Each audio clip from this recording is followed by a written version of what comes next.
आज हम लोग पढ़ेंगे अनुपात एवं समान अनुपात के बारे में। समान अनुपात मतलब क्या हुआ? बराबर। कल बताए थे, ठीक है। तो सबसे पहले हम अनुपात के बारे में पढ़ते हैं। आज अनुपात के बारे में समझते हैं कि अनुपात यानी कि इंग्लिश में इसको रेशियो कहा जाता है। क्या कहा जाता है? रेशियो। अनुपात क्या होता है, ठीक है ना। तो अनुपात का सीधा मतलब क्या है?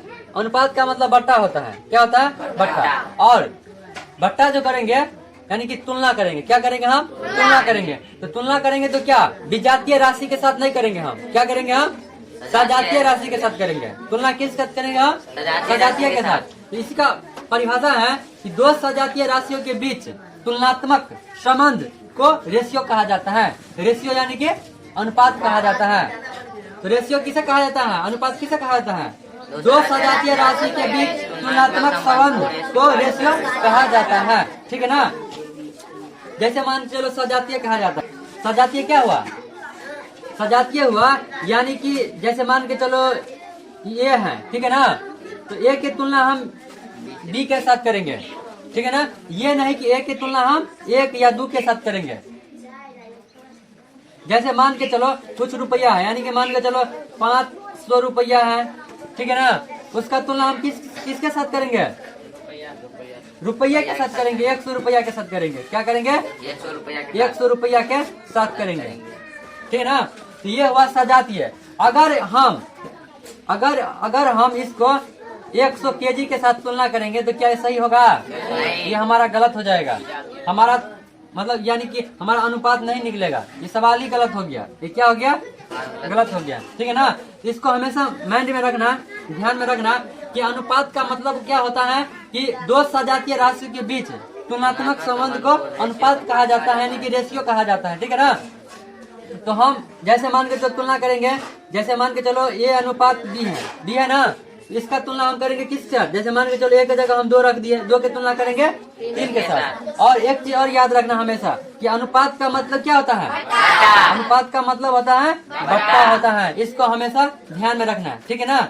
इसी तरह हम समान अनुपात में चलते हैं, ठीक है ना, जिसको कहा जाता है प्रोपोर्शन, ठीक है ना। तो चलो हम समान अनुपात के बारे में देखते हैं और इसी तरह हम समान अनुपात के बारे में देखेंगे। इसका परिभाषा क्या होता है? समान अनुपात क्या होता है, ठीक है ना। चलो ध्यान दो। जब दो अनुपात आपस में बराबर हो तो उसे समानुपात कहा जाता है। जब दो अनुपात आपस में क्या हो? बराबर हो तो उसे क्या कहा जाता है? समान अनुपात कहा जाता है। अब यहाँ पे ध्यान दो कि समान अनुपात यानी कि दो अनुपात आपस में बराबर हो। अब अनुपात के बारे में तो समझ गए हो ना कि अनुपात कैसा होता है? ऐसा होता है ना। जैसे मान के चलो कह रहा है कि अनुपात बराबर हो। जैसे मान के चलो ये है अनुपात बी, ठीक है ना। फिर यहाँ पे क्या हुआ? बी ए अनुपात बी, फिर सी अनुपात डी। यहाँ पे लिए हम ए अनुपात बी और सी अनुपात डी। ये आपस में क्या हो? बराबर हो तो उसे क्या कहा जाता है? समान अनुपात कहा जाता है। इसको ध्यान में रखना। तो समान अनुपात का मतलब क्या हुआ? बराबर। और इसको हम ऐसे भी लिख सकते हैं ए अनुपात बी और बराबर का जगह क्या देंगे? समान अनुपात के समान अनुपात यानी कि 4 गो, ठीक है ना। और यहाँ पे फिर क्या देंगे? इसका मतलब क्या हुआ? बराबर। जब दो अनुपात आपस में बराबर हो तो उसे क्या कहा जाता है? समान अनुपात कहा जाता है। अब इस पे गौर करो कि अब इसमें क्या होता है? बाहर वाला का बाहर वाला जगह गुना और अंदर वाला को अंदर वाला के साथ गुना, ठीक है ना। तो क्या हो गया? यहाँ पे हमको रिलेशन बन गया। एक को डी के साथ गुना करेंगे, ए गुना डी, और बराबर बी को सी के साथ, बी को सी के साथ। इससे हमें रिलेशन बन गया। इससे हम 4 को टर्म निकाल सकते हैं, ठीक है ना। अब जिसका मान हम चाहेंगे उसका मान निकाल सकते हैं। जैसे मान के लो हमको ए का मान निकालना है तो ए बराबर कितना होगा? बी सी बटा डी। जैसे मान लो डी का मान निकालना क्या होगा? बी सी बटा में ए निकला। जैसे मान के चलो हमको इसका मान निकालना है, बी का मान निकालना क्या होगा? ए डी बटा में, ए डी बटा में कितना? ए डी बटा में सी। जैसे मान के चलो हमको सी का मान निकालना है तो क्या होगा? ए डी बटा में डी। ए डी बटा में कितना? डी हुआ ना।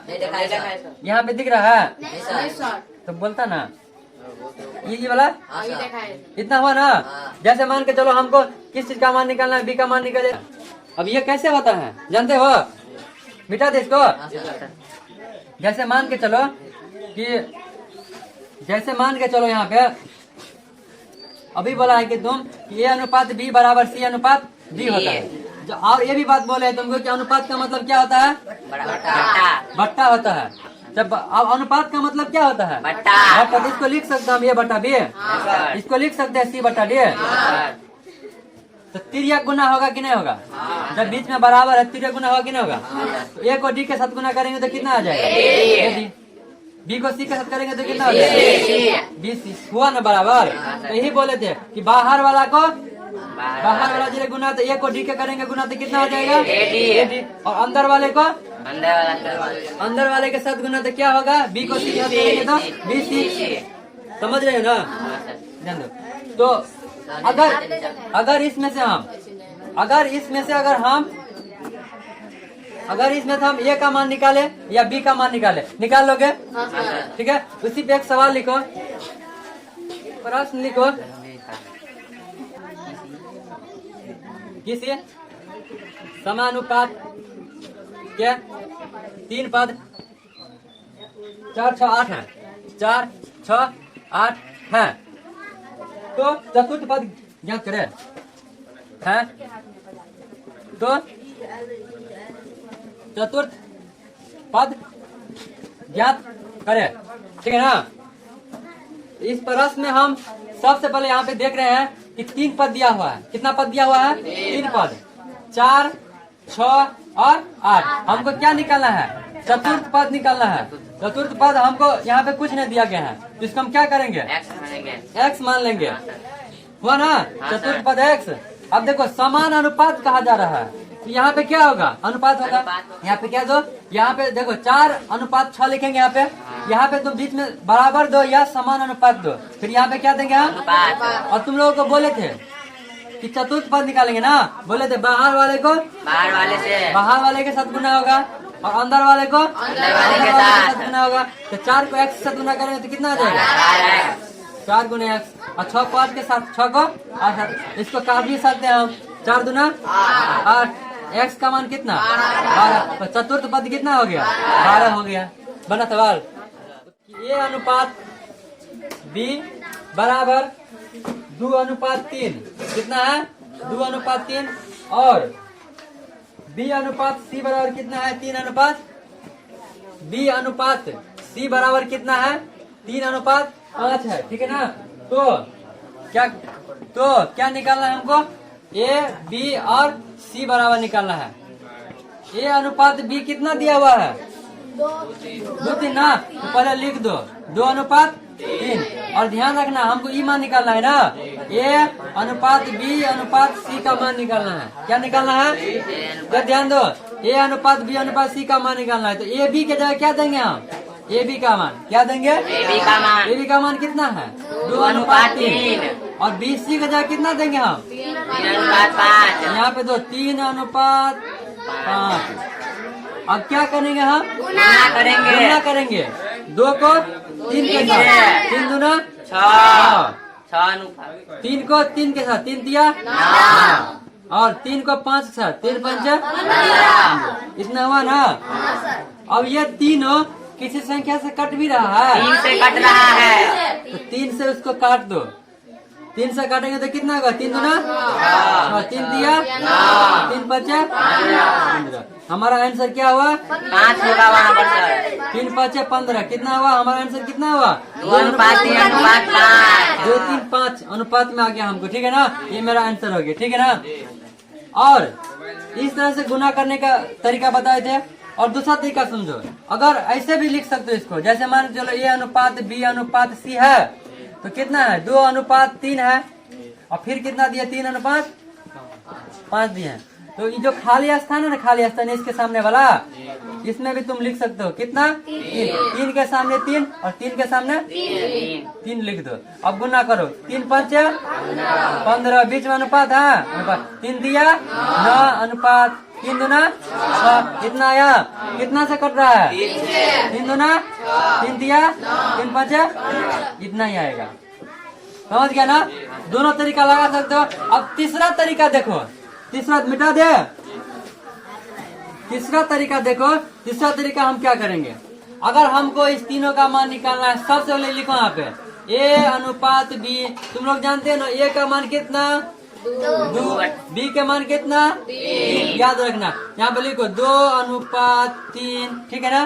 फिर देखो B अनुपात C दिया हुआ, क्या दिया हुआ है, B अनुपात C बराबर कितना, 3 अनुपात, हाँ, यानी कि B के बराबर 3 और C के बराबर 5 दिया हुआ है। अब यहाँ पे गौर करो, इसमें कोई चीज बराबर भी लग रहा है, क्या बराबर लग रहा है, बी कॉमन है, क्या है, बी एक रंग है ना, बी का देखो इसमें कॉमन क्या है, कौन लेटर, बी है, यानी बी दोनों एक रंग है, बी का मान भी बराबर होना चाहिए और बराबर है। बी का मान क्या हुआ, बराबर। तो हमको किस चीज का मान निकालना है, ए और सी का, ए बी सी का। देखो कितना आसान है, ए का मान कितना, 2, बी का मान कितना, 3 और सी का मान कितना, एक के बार में आ गया कि नहीं आ गया, एक के बार में आ गया, समझ गया ना। इस तरह अब तुम लोग कहोगे कि सर यहाँ पे अगर एक रंग नहीं रहेगा तब क्या होगा, वो भी बताएंगे, पहले ये समझ गया ना, उसके बाद ये भी बताते हैं। चलो उतारो। इसी तरह मेरा नेक्स्ट प्रश्न है, ठीक है ना, कि A अनुपात B बराबर 2 अनुपात 3 कितना है, A अनुपात B बराबर 2 अनुपात 3 और B अनुपात C बराबर 4 अनुपात 5 दिया हुआ और ABC का मान हमको निकालना है। तो कैसे हम निकालेंगे, तो सबसे पहले यहाँ पे ध्यान दो कि तरीका तुम लोगों को मालूम है ना, वाला पहले वाला 2 तरीका बताए थे। अगर सब चीज भूलेगा तो नहीं है, ये तरीका बता देते हैं ना, समझ जाएगा। जैसे मान चलो ये अनुपात B लिखते हैं, ठीक है ना, तो कितना हुआ, 2 अनुपात 3 हुआ, ठीक है ना, 2 अनुपात कितना हुआ, 3 हुआ। और B अनुपात C बराबर लिखेंगे, पहले ध्यान दो, ए का मान कितना, इसका मान निकालना है ना, ए बी का मान कितना, तो 2 अनुपात 3, बी सी का मान कितना, 3 अनुपात 4 अनुपात कितना, 5। अब चलो ध्यान दो, इधर पे क्या बोले थे हम कि खाली स्थान इधर ना, तो 3 भर दो, खाली स्थान इसके सामने 4 भर दो, ठीक है ना। अब क्या करेंगे, गुना करो, 3 5 15, 4 दिया 12 और 4 दूना लिख दिया। कट भी रहा है कि संख्या से, नहीं कट रहा है, नहीं कट रहा है, इसका आंसर यही हो गया, ठीक है ना। अब अपना तरीका लगाओ, क्या लगाएंगे, जैसे मान के चलो ए अनुपात बी, ए के बराबर 2, बी के बराबर 3, यहाँ ए के जगह 2 2, यहाँ पे बी के जगह 3 2, 3 लिखे, ठीक है ना। उसके बाद बी अनुपात सी, बी के जगह कितना होगा, 4 और सी के जगह 5, ठीक है ना। अब ध्यान दो, इसमें कॉमन क्या है, बराबर क्या है, बी बराबर है ना, तो बी का मान भी क्या होना चाहिए, बराबर। लेकिन बी का मान बराबर है नहीं है बराबर, तो क्या करेंगे हम, इसमें बराबर करेंगे, बैलेंस करेंगे, कैसे, तो ध्यान दो, इसमें हम गुना करेंगे, किस संख्या से गुना करेंगे और इसमें किस संख्या से गुना करेंगे जो दोनों बराबर हो जाएगा, तो दोनों का लॉसा कितना होगा, 12 ना, तो 12 पुराने के लिए हमको कितना गुना करना पड़ेगा, इसमें 4 से, इसमें 4 से गुना करेंगे तो इसमें भी 4 से गुना करना पड़ेगा। अब कहोगे सर इसमें 4 से क्या गुना कर रहे हैं, तो मालूम है ना ये भिन्न है, तो 2/3 इसको लिखेंगे ना, अगर इसमें हम 4 से गुना करेंगे तो कितना हो जाएगा, 2/4 12, जो हमारा गलत हो जाएगा, फिर इस रूप में नहीं आ पाएगा, आ पाएगा, नहीं आ पाएगा। लेकिन अगर हम ऊपर भी 4 से गुना कर दें तो 4 दूना 8 बटा में 4 दिया 12, फिर काटेंगे इसको 4 मरतबे तो कितना आ जाएगा, 4 मरतबे काटेंगे तो 2, 4 दिया 12, यानी 2/3 आ गया, फिर वो भिन्न में आ गया। तो इसीलिए अगर हम इसमें 4 से गुना करेंगे तो इसमें भी 4 से गुना करेंगे, तो 4 दिया 12 हो गया, और इसमें कितना से गुना करेंगे तो 12 होगा, 3 से, तो सब में हमको 3 से गुना करना पड़ेगा, समझा ना। अब देखो 4 दूना 8, 4 दिया 12 और कितना आया, 4 दिया 12 और 5 दिया 15, इतना है ना। अब चलो इधर ध्यान दो कि B का मान बराबर हुआ, B का मान कितना हमको प्राप्त हो गया, 12 प्राप्त हो गया। तो क्या बोल रहा है, A B C का मान, A का मान 8, B का मान 12 और C का मान कट भी रहा है, नहीं ना कट रहा है, आया सेम, हो गया मेरा आंसर। मजा आ रहा है, समझ रहे हो ना, चलो उतारो।